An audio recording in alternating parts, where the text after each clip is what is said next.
The Zephyrian council chamber stretched before Captain Sarah Chen like a cathedral of oppression.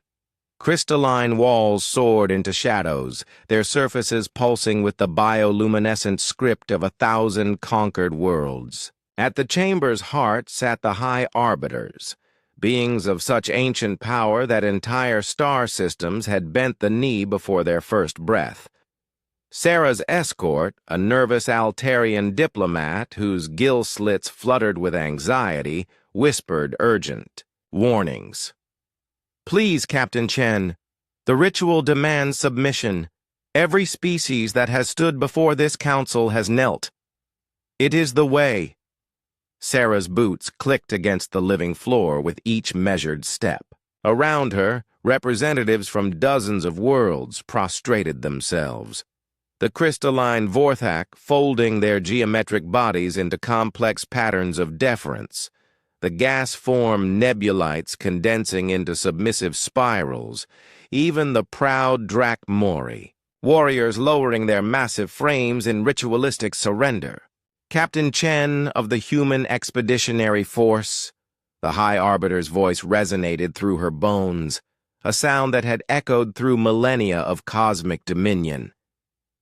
"You stand before the eternal authority of the Zephyrian Empire. Submit, and your species may earn the privilege of servitude." The galaxy held its breath. Sarah looked up at the towering figure, her brown eyes meeting alien orbs that had witnessed the birth and death of civilizations. The High Arbiter's form shifted like liquid starlight, beautiful and terrible, radiating power that had crushed rebellions across 10,000 systems. No. The single word fell into the chamber like a stone into still water, sending ripples of shock through the assembled beings. The Altarian diplomat's gills sealed shut in terror. Even the High Arbiters seemed to pause, their cosmic presence flickering with something that might have been surprise. "You refuse?" The question carried the weight of collapsed stars. "Do you not comprehend what stands before you? We are the inheritors of the First Empire. We have ruled since before your sun ignited. Worlds beyond counting have recognized our sovereignty." Sarah's stance remained steady, feet planted shoulder-width apart, hands clasped behind her back, the posture of a human who had faced down impossible odds before. "I comprehend perfectly. You're old, you're powerful, and you're used to getting your way. But I represent humanity, and we don't kneel to anyone." A sound like breaking crystal erupted from the assembled representatives. The Drakmori ambassador's 4 eyes widened in disbelief. The nebulites began dispersing in panic. Throughout the chamber, beings who had never questioned the cosmic order watched a single human stand defiant against the architects of galactic civilization. Amusing. The High Arbiter's form darkened, stellar energy crackling around its periphery. "Your species discovered faster-than-light travel barely 2 centuries ago. You are children playing with forces beyond your understanding. What makes you believe you can stand against us?"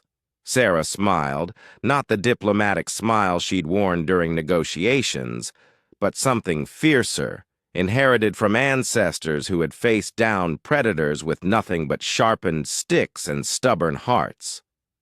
"Because we've been here before. Every time someone tells us we can't, we do it anyway. We walked out of Africa when the world was ice. We sailed across oceans when everyone said we'd fall off the edge.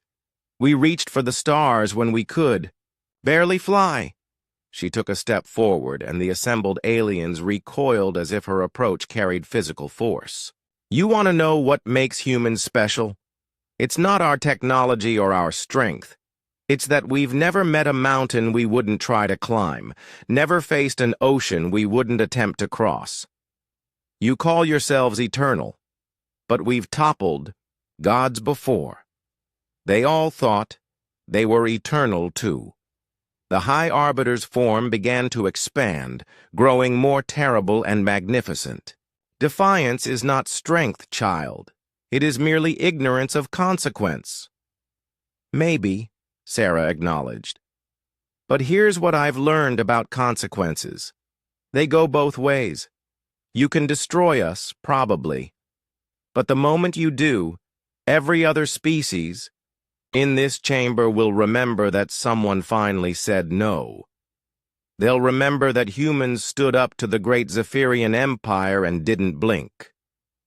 Her voice carried now, not just to the High Arbiters, but to every cowering representative, every being who had spent their lives in submission. They'll remember that if one species could refuse to kneel, maybe they can too.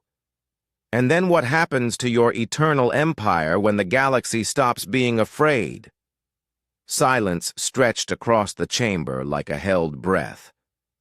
The High Arbiter's form flickered, cycling through configurations of power and consideration.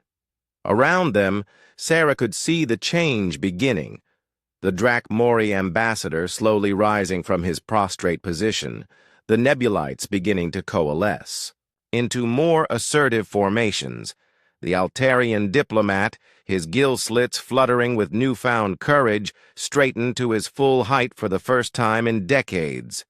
Remarkable, the High Arbiter finally spoke, its voice carrying a new note. Not quite respect, but recognition. Perhaps we have been too hasty in our assessment of your species. Sarah nodded curtly. Probably. We tend to surprise people. As she turned to leave, her escort hurrying to keep pace, whispers began spreading through the chamber. Not the respectful murmurs of submission, but something else. The sound of awakening possibility, of beings remembering what it felt like to stand tall. Behind them, the High Arbiters continued their eternal deliberations, but their empire was no longer quite as eternal as it had been. One human had refused to kneel, and across 1,000 worlds, others were beginning to remember how to stand. The galaxy had begun to ignite, not with the fire of conquest, but with the spark of rebellion that burns in every heart that has ever dared to dream of freedom. And in the depths of space, aboard human vessels spreading across the stars, Captain Sarah Chen's defiance echoed through every transmission. We don't kneel to anyone. The message was spreading. The revolution had begun.